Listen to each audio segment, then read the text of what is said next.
J'ai donné ma première conférence. J'en reviens pas. Franchement, ça fait des mois que je travaille dessus et je suis tellement heureuse de l'avoir fait. Et je me dis que c'est que le début parce que j'ai énormément kiffé. Mais j'ai surtout envie, ici, maintenant que c'est fait, de pouvoir vous partager le processus de la préparation et de tout le travail qu'il y a derrière la création d'une conférence. Parce qu'on se rend pas compte, mais parler ne serait-ce que 15 minutes sur scène, ça demande en fait énormément de travail. On a l'impression qu'on parle comme on parlerait à nos potes et que c'est très fluide, mais pour arriver à avoir de l'impact et à faire sortir un message qui est juste et dont on peut se rappeler, en fait, il y a beaucoup de recherches, beaucoup de travail, non seulement sur le texte, mais aussi sur le mindset et sur la posture.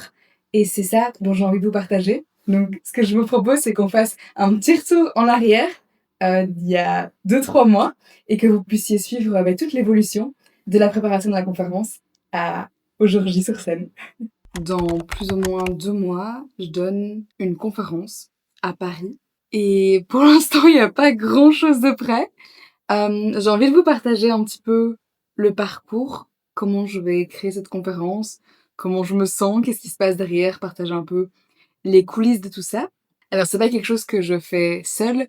Je me fais accompagner pour ça par Julia. Je mettrai ses infos dans la barre d'infos pour que vous puissiez aller voir si ça vous parle aussi. Et je suis trop contente d'avoir quelqu'un pour m'aider à avancer parce qu'en fait, si je suis nette avec moi-même, je crois que le fait de faire une conférence, c'est quelque chose qui m'attire depuis un bout de temps. J'ai l'impression que j'ai plein de choses à dire, que j'ai envie de prendre la parole, que j'ai envie de partager, que j'ai envie d'impacter. Et je sais que quand je parle, il y a quelque chose qui se produit. J'ai déjà eu pas mal de retours de quand je faisais des interviews, quand je fais des vidéos, quand je suis dans des podcasts où les gens me disent vraiment que il y a quelque chose de très chouette et de très apaisant dans le fait de m'écouter parler. Et donc, j'ai envie de prendre ça, de sauter dans le trou, on va dire, et juste d'y aller et de me mettre une deadline et de me dire ok, c'est bon, j'y vais parce que si je me passe en prio, en fait, je le ferai jamais. C'est un peu ma manière de voir les choses. Et donc là, le fait d'avoir cette conférence à Paris, ça m'aide quand même beaucoup. Vous savez quoi? Je vais vous emmener avec moi pour que vous puissiez un peu mieux comprendre comment la préparation et l'écriture de la conférence fonctionnent. Je vais prendre mon ordi et on va aller s'installer. En gros, écrire une conférence, comment ça marche? Le but déjà, c'est de, en fait, comme tout contenu, réfléchir à qui on veut s'adresser et quel est le message qu'on veut faire passer. Et franchement, même juste ça, moi je trouve ça hyper compliqué. J'avais plusieurs idées de base et ce qui est chouette, c'est que du coup, on a discuté avec Julia. Elle a pu me servir de miroir et me dire avec toute son expérience ce qu'elle trouvait intéressant ou pas. Mais je me rends compte que au plus j'avance dans la structure et le plan de la conférence et au plus je remets en question ce que j'avais décidé au début. Donc, en gros, moi, mon idée de base, c'était de faire quelque chose quand même tourné business où je me dis ok, ça peut servir mon entreprise et je vais principalement cibler le type de personnes que j'accompagne dans mes accompagnements, en communication, en positionnement. Et je me dis comme ça, voilà, j'attirerai les bonnes personnes, enfin ça a beaucoup de sens au final. Et j'avais envie que le message principal de ma conférence, ce soit de pouvoir démontrer à ces personnes, à ces femmes, parce que c'est principalement des femmes, que en fait on peut réussir, on peut aller là où on a envie d'aller sans devoir jouer un rôle. Et j'avais envie pour ça d'expliquer quelques concepts et de donner des conseils assez concrets pour que en fait ce soit un peu comme une sorte de masterclass en quelque sorte, mais avec un côté inspirationnel, et que les personnes qui écoutent puissent repartir avec des éléments concrets et une envie de se lancer. Et en fait, le truc c'est que plus j'écris les bouts de conférence, et plus je trouve ça un peu bateau. Et on en a parlé justement avec mon mec aujourd'hui, qui m'a entendu hier réciter quelques bouts de conférence où je partageais mon histoire, et qui m'a fait ce même feedback de en fait c'est chouette, mais c'est un peu bateau et j'ai l'impression que c'est l'histoire que plein de personnes pourraient raconter, alors que quand on parle entre nous, ben c'est hyper intéressant ce que tu dis, t'as plein de nuances beaucoup plus profondes à raconter, t'as plein de choses.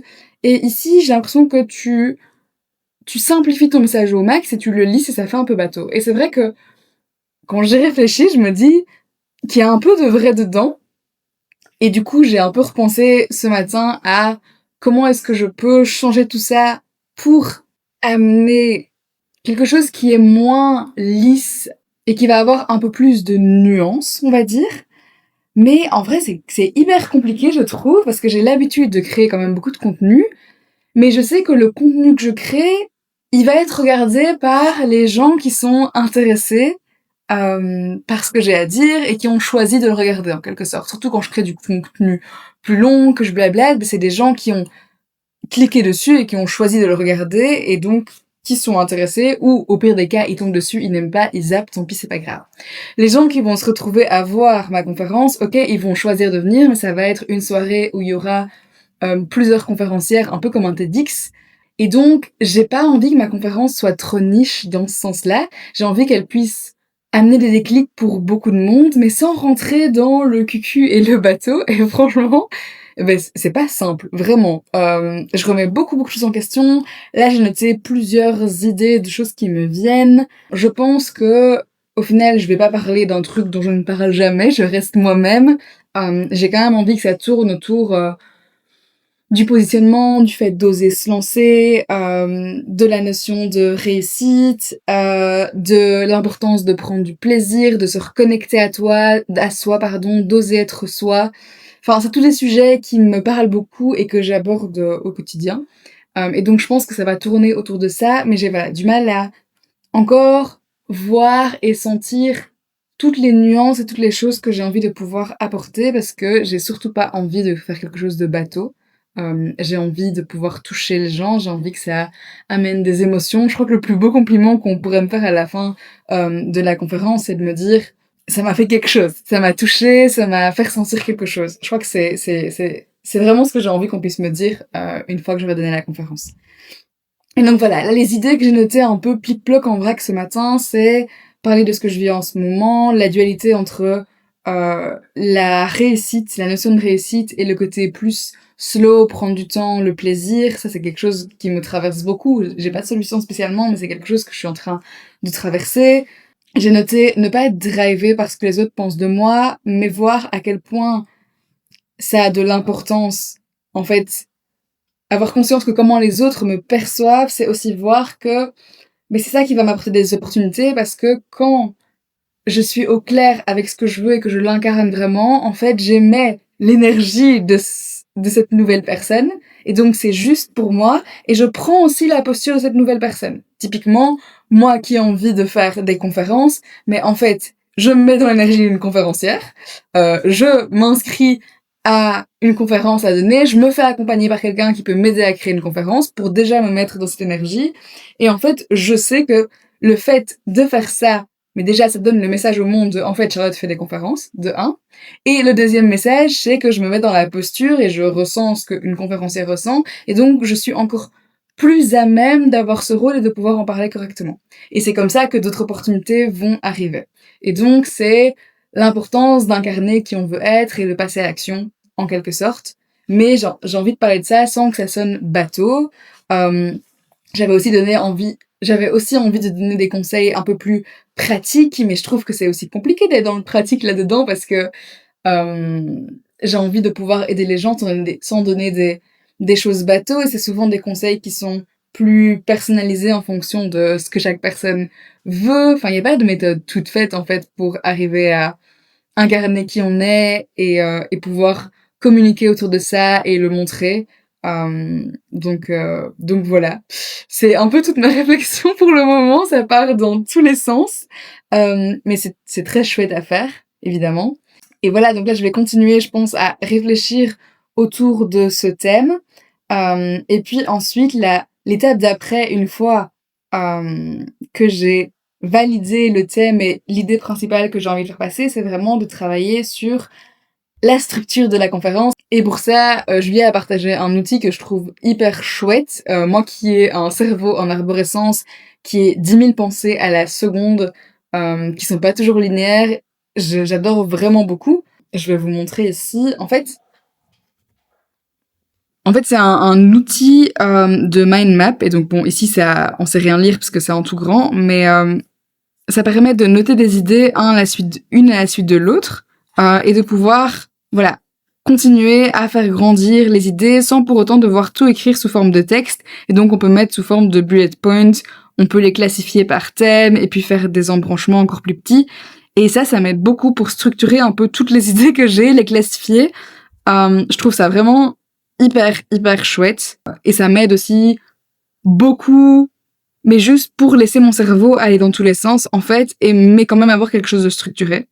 Et donc, je pense que cet outil-là, je vais aussi l'utiliser en général dans mon business à partir de maintenant, parce que je trouve ça super. Et donc, voilà où j'en suis pour le moment, dans ce premier épisode de création de conférence. C'est assez challengeant, mais c'est hyper chouette, et ça me donne aussi plein d'idées de contenu en général. En fait, ça m'aide à aller creuser en moi et à aller analyser tous les concepts qui sont importants pour moi, que j'ai envie de partager, que je pourrais inclure ci et là dans la conférence.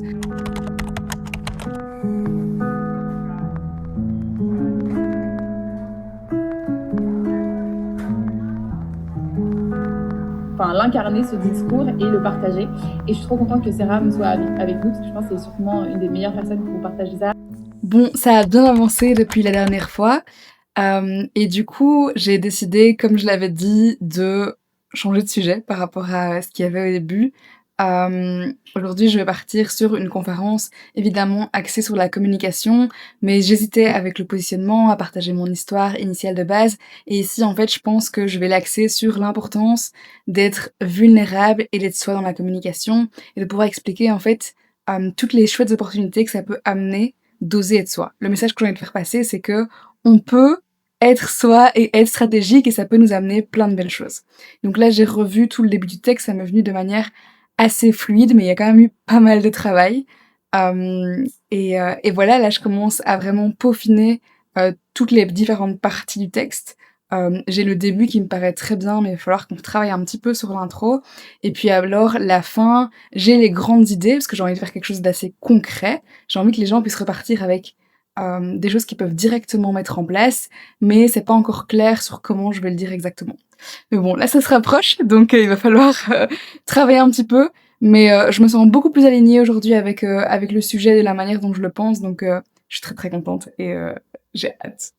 Bon, là, j'avoue que le stress commence à monter, parce que du coup, Julia nous a conseillé de nous filmer pour répéter. Je vais mettre des petits bouts, vous allez voir ce que ça donne. Pour l'instant, ça donne encore rien du tout. J'ai l'impression que mon image renvoie une image de « tout va bien, je suis madame parfaite », alors qu'au fond de moi, j'ai plein de doutes, je remets mon business en question, et ça m'arrive même parfois de partager des réussites sur les réseaux sociaux, depuis mon canapé, en étant en pyjama, en complète déprime et justement, ça me met un petit coup de stress, en fait, de me filmer, parce que je me rends compte que ça rend pas exactement comme j'ai envie que ça rende, qu'il y a encore beaucoup de travail sur la posture, sur le fait de faire passer quelque chose de clair. Et en fait, je commence à répéter beaucoup la conférence, et du coup, j'arrive plus à avoir de recul si c'est bien ou pas. Heureusement pour ça, c'est trop bien d'avoir quelqu'un, du coup, qui me donne du feedback, qui m'aide à améliorer de version en version. Et ça, je suis vraiment hyper reconnaissante d'avoir, du coup, Julia qui peut m'aider à faire ça. Et aussi, je commence à avoir un petit stress niveau timing, parce qu'en fait, la semaine prochaine, je pars toute la semaine, donc la semaine juste avant la conférence, pour filmer une retraite dans les Ardennes. Je suis trop excitée, ça va être super chouette, mais j'ai pas encore vraiment le conscience de à quel point ça va me prendre beaucoup d'énergie ou pas, si ça va me prendre beaucoup de temps. Et donc, je sais pas à quel point je pourrais répéter et travailler sur la conférence. Et en gros, je rentre de la retraite le lundi, et le mercredi, je pars déjà à Paris pour la répétition de la conférence, qui sera vendredi. Donc voilà, ça va être intense, mais j'ai super hâte. Je commence vraiment à sentir le stress maintenant, parce que je me dis oh waouh, enfin je connais pas encore du tout mon texte, mis à part le début. C'est pas encore vraiment au point. J'ai pas encore tout à fait écrit la fin. Ces dernières semaines, j'ai pas non plus méga avancé. J'ai juste fait les coachings qu'on avait avec Julia et les coachings de groupe, mais j'avais beaucoup de travail à côté, donc c'était un peu compliqué pour moi de passer beaucoup de temps sur la conférence. Et donc là, je me dis, waouh, il faut vraiment que ça devienne ma priorité parce que ce serait trop dommage d'avoir mis autant d'énergie, aussi sur l'investissement financier dans ce projet. Et donc, je trouverais ça trop dommage de me dire, ok, en fait, je vais jusque Paris, je prends un hôtel, j'ai les coachings avec Julia, tout ça pour ne pas profiter à fond de l'opportunité de pouvoir faire passer le message que je voulais faire passer ou pas de la bonne manière. Donc voilà, il y a quand même encore pas mal de choses à faire, mais je suis hyper excitée et j'ai vraiment très très hâte.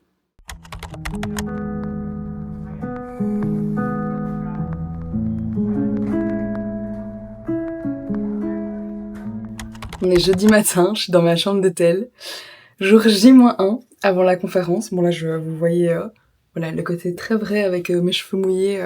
Je vais juste partir dans 5 minutes. On a répétition générale aujourd'hui. Il y a plein de choses qui se passent de mon côté maintenant au niveau perso, donc c'est un peu la folie dans ma tête.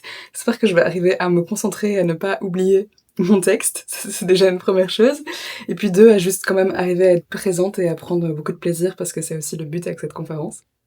Mais donc voilà, je vous emmène avec moi dans ces 2 jours et un peu mes ressentis behind the scene de comment ça se passe de donner sa première conférence. C'est parti!